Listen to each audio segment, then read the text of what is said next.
अगर आपको पता चले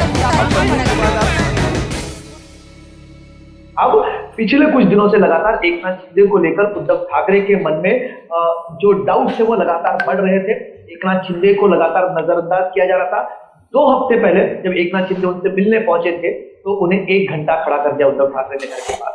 मिलने के लिए जब बाहर आए एक सेकंड, मैं आपको कमलेश भाई, आप ये कह रहे हैं कि इस पार्टी ने जो पार्टी का नंबर 2 नेता है उसको 1 घंटे इंतजार करवाया, ये कह रहे हैं? जी बिल्कुल, जी बिल्कुल, जी बिल्कुल, ठीक है।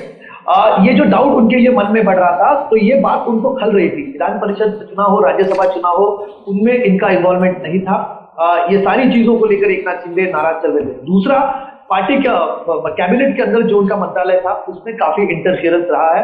वो खुद उद्धव ठाकरे की तरफ से रहा हो, उनकी कोटरी की तरफ से रहा, और माना ये भी जा रहा है कि आदित्य ठाकरे उनके जो दोस्त है उनकी तरफ से भी उनके डिपार्टमेंट में बहुत सारा इंटरफियरेंस था। इस बात को लेकर भी काफी नाराज चल रहे थे। कमलेश भाई जरा खुल के बताइए ना कि उद्धव ठाकरे की किचन कैबिनेट में कौन कौन आता है? सब लोग कोठरी बोल देते हैं, हमें और हमारे दर्शकों को पता तो चले कि वो कोठरी किन लोगों से बनती है। देखिए, अभी कल जो एक एमएलए है संजय शिरसाट, उन्होंने नाम लिया। उन्होंने खत में सबसे पहली लाइन लिखी थी कि जो लोग खुद चुनकर नहीं आ सकते, राज्यसभा विधान परिषद पर जाते हैं और हमारे बलबूते पर जाते हैं, वो लोग उद्धव ठाकरे को घिरे हुए हैं। आपको याद होगा राज ठाकरे ने भी इसी तरह का आरोप लगाया था, कोटरी से घिरे हुए। नारायण राणे ने यही आरोप लगाया था कि कोटरी से घिरे हुए।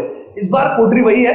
सुभाष देसाई हो विधान परिषद से आते हैं, अनिल परब हो विधान परिषद से आते हैं, संजय राउत जो राज्यसभा पर जाते हैं, प्रियंका चतुर्वेदी राज्यसभा पे जाती है, अनिल देसाई, ये सब जो है उद्धव ठाकरे का किचन कैबिनेट माना जाता है। और इन्हीं लोगों को लेकर पहले भी नाराजगी रही थी, इस बार भी वो नाराजगी थी एकनाथ शिंदे की।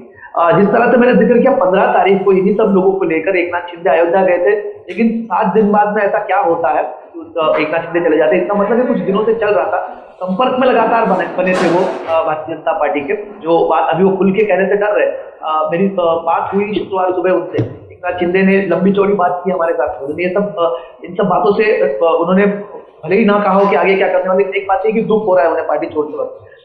जो पिछले 19 जून को शिवसेना का स्थापना दिवस था, उस भाषण में उद्धव ठाकरे ने इसके क्लियर कट हिंट्स ड्रॉप कर दिए थे। जो पार्टी छोड़कर जाना चाहता है जाए भारतीय जनता पार्टी के साथ में, लेकिन एक बात याद रखें कि शेर को सवा शेर मिल जाता है, आप चले जाओगे दूसरा आ जाएगा। मां के दूध को बेचने वाला गद्दार हमें पार्टी में नहीं चाहिए। उद्धव ठाकरे का इशारा किस तरफ था एकनाथ शिंदे समझ गए, और to my knowledge that was the last nail in the coffin. Eknath Shinde ने मन बना लिया, बहुत हो चुका, प्लान तो बन चुका था, उसके बाद अंजाम देने की बात थी। विधान परिषद के चुनाव सामने आए और जिस प्लान के मुताबिक सब डिसाइडेड था, एकनाथ शिंदे अपना पूरा खेमा लेकर चले गए।